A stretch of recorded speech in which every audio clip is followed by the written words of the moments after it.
Hello, good morning class 11th students. Today we are going to learn regarding cooperative type of organizations, or you can say cooperative societies. You have uh, heard about Lijjat Papad, Amul and many other cooperative banks as the examples of cooperative type of business organizations. Okay, before moving towards the proper definition of cooperative organization, let us discuss about the theme behind cooperative organization. Okay, the meaning. So, a cooperative form of business is a different form of business enterprise. In this form, the main motive or the aim is not earning profit, but the main motive of cooperative organization is mutual help. Okay, it works with the principle of each for all and all for each. Each for all and all for each.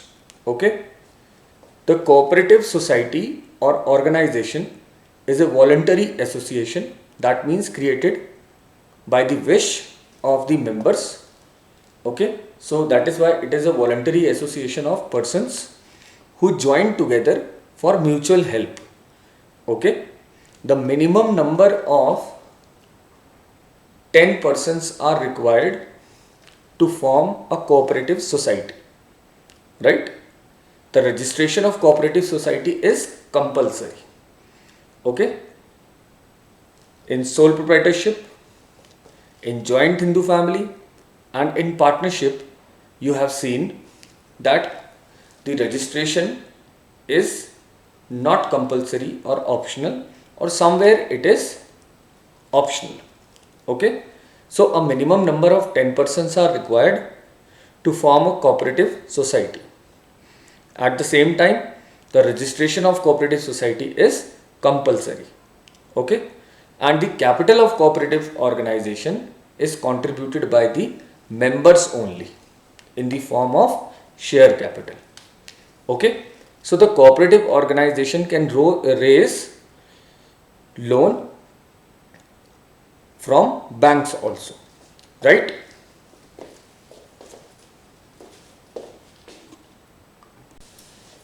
Fine. Now let us see what is the proper definition of cooperative society or cooperative type of organization. Okay, the governing act behind cooperative society is the Indian Cooperative Societies Act 1912, right? So according to the Indian Cooperative Society Act 1912, cooperative organization is a society which has its objective or motive for promotion of economic interest, means monetary interest, okay, of its members, that means benefits, economic benefits of the members in accordance with the cooperative principles. Okay, cooperative principles means the act prescribes certain principles, certain activities, okay, that can be common to all. Like Amul is a cooperative society, okay, and members of Amul are milkmen. All are milkmen, those who have started this firm, okay, cooperative society, right? So minimum 10 members can start this type of organization. Like farmers of a particular village can join together, okay, can have a cooperative society. They will join with their own capital. Each and every member will contribute some or other means or capital, okay, like in the form of money or in the form of resources. Okay, so they voluntarily come together to form this type of organization, right? Membership or registration is compulsory because it is the involvement of many people. Okay, if we talk about the minimum number criteria, I just have told you 10 minimum 10 number of people 10 persons are required. Okay, and for maximum there is no limit. Okay, there is no limit on the maximum number of members in cooperative society. Okay, so members may come, members may go, but the cooperative society's existence will remain as it is governed through a law. Okay, an act of Indian Cooperative Societies Act 1912. Right? I hope you understood the meaning. Okay, you please write down the definition. Okay, then we will discuss the features of cooperative society. Fine.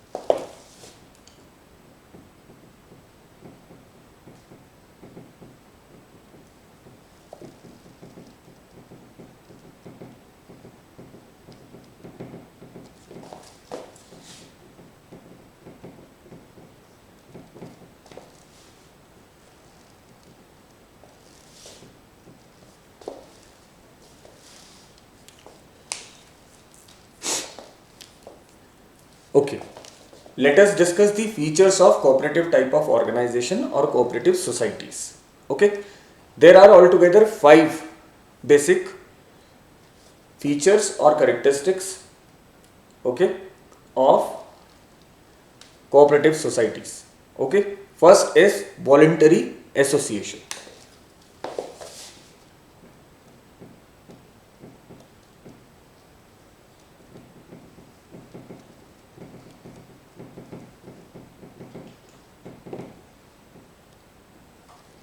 That means association of the members voluntarily, okay, by wish, by not foundation or force, by wish only. This is the literal meaning. Okay, the cooperative society is a voluntary association of persons. Okay, any person can join the cooperative society if he or she has common interest. Okay, common as the other members. Okay, you can take the examples. Any farmer can join the agricultural cooperative society, or any consumer can join the consumer cooperative society. Okay, so the members can leave the society whenever they desire or wish to do so by giving a notice to the management of the cooperative society. There is no any restriction on entry and exit of members. Okay, they can join or leave the cooperative society as and when they need. Okay, so this is what is the voluntary association, right?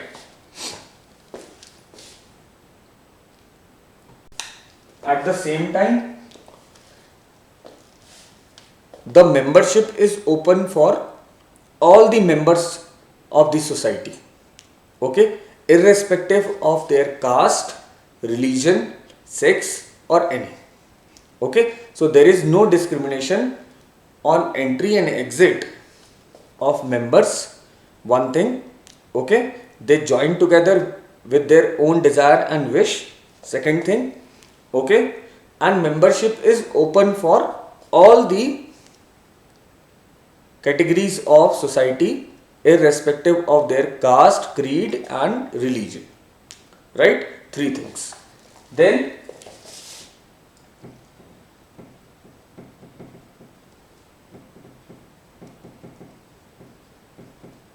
voting rights. Okay, as it is a combination of many people, okay, minimum 10, maximum no limit. So there is the need of managing the whole organization, who will be held responsible for managing the operations or activities of the business. Okay, so each and every member is having voting right. Okay, all are equal irrespective of their capital contribution. Okay, so the cooperative society work with democratic principle. Okay, one man, one vote. One man, one vote.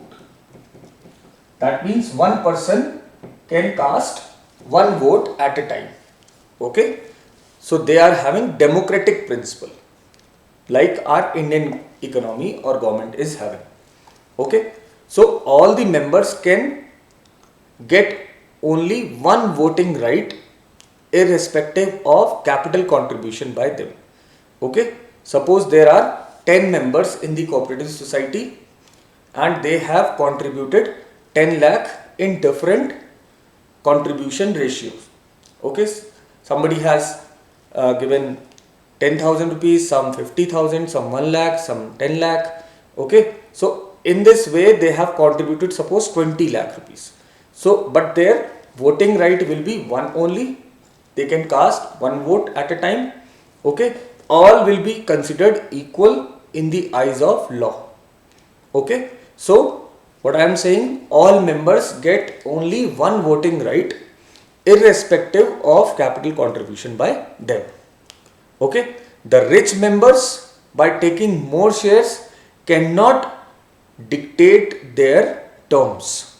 Okay, suppose somebody has given more amount of capital, so that doesn't mean that they will command the whole cooperative society. Okay, even then they will be having one vote only irrespective of their capital contribution. So a person who has 1000 shares suppose and a person who has 10 shares or 1 share only, so get one voting right only. Okay, this is the second thing. Then third is service motive. Okay, service motive here doesn't mean that they are for the serving the society. Society is, that means the outside society. Okay, the customers are customers, their business people only. Okay, with them they will do business only, they will earn profit only, but they are having service motive for their members only. So the main motive of cooperative society is to provide service to its members and not to earn profit. Earning profit is secondary motive and not the main motive of cooperative society. Okay, listen it again. The main motive, number one, the main motive is to provide service to its members, not to earn profit. One thing. Second, earning profit is motive, but it is secondary motive. Okay, right? So two things you have to keep in mind, right? Then fourth point is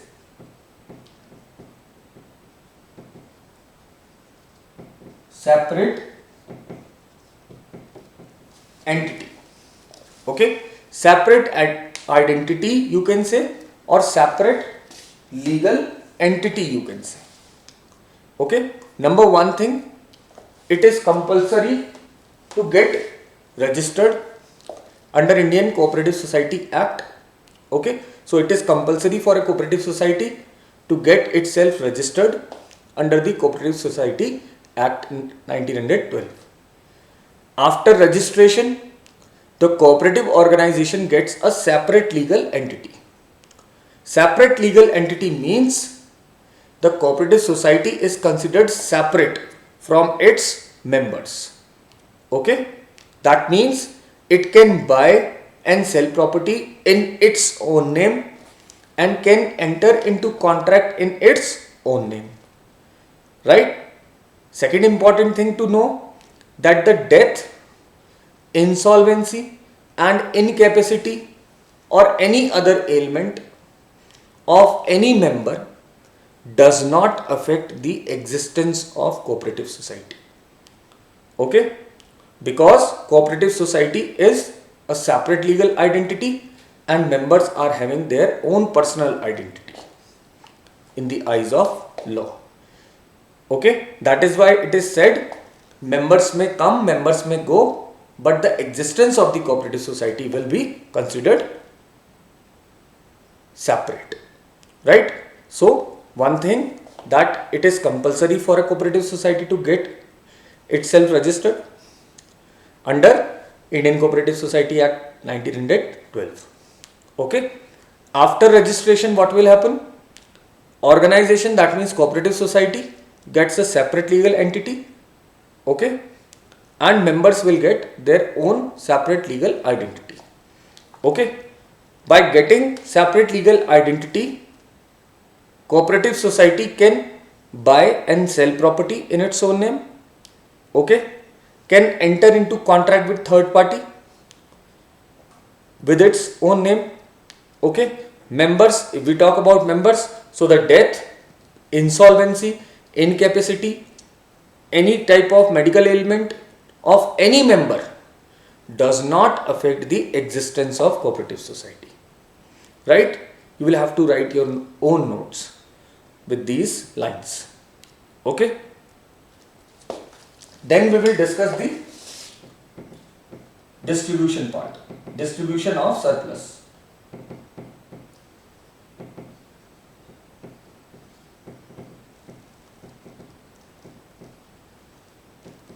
So what will happen with the surplus? That means profit of the cooperative society. Okay. So that we have to consider. Please write down till this. Okay.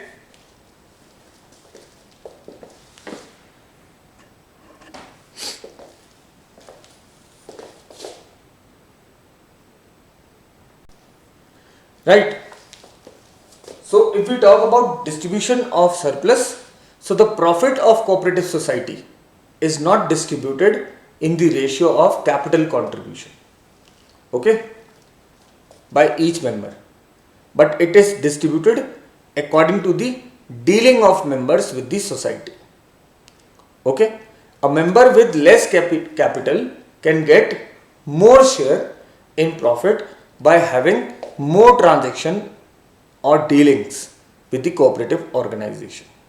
For example, in a consumer cooperative society, the consumer who made more purchases gets maximum benefits. Okay. So in cooperative society, a fixed rate of dividend is given on capital and remaining surplus is distributed in the form of bonus or according to the dealings of members with the cooperative organization. Okay, once again listen it very carefully, that the profit of cooperative society is not distributed in the ratio of their capital contribution, okay, but it is distributed according to the dealings or transactions made by each member with the society. Okay, one thing.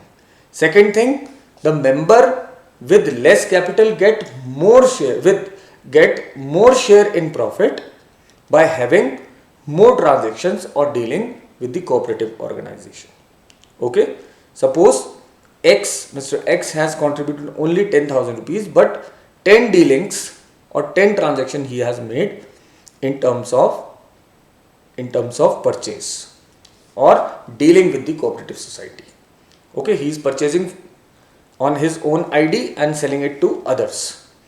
Okay, purchasing at rupees 12 per unit and selling it on MRP, that is rupees 15. So 3 rupees contributing. Okay, 3 rupees contribution is made by him on every purchase and sale per unit. Okay, right?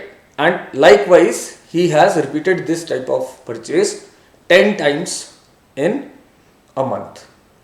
So he has contributed 30 as surplus to the cooperative society. So a part of that surplus will be given to him as bonus according to the dealings of members with the cooperative society. Okay, so a fixed rate of dividend is given on capital. Okay, and remaining surplus, accumulated surplus, in the form of bonus according to the dealing of members with the cooperative organization. Right? So this is what is about the features of cooperative society. Right? So I hope you understood all these 5 points. Again, I need you to please write down these 5 basic points through my lecture. You make your own notes, okay, and do ask your queries. Please write it.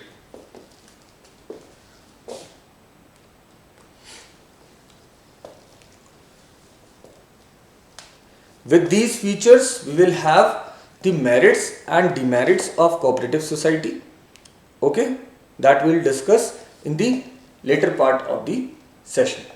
Right? Till then, thank you very much. Keep it in your mind all these 5 things along with the definition. Right? Even if you are having any problem, any query, you can write in the comment box. Thank you very much.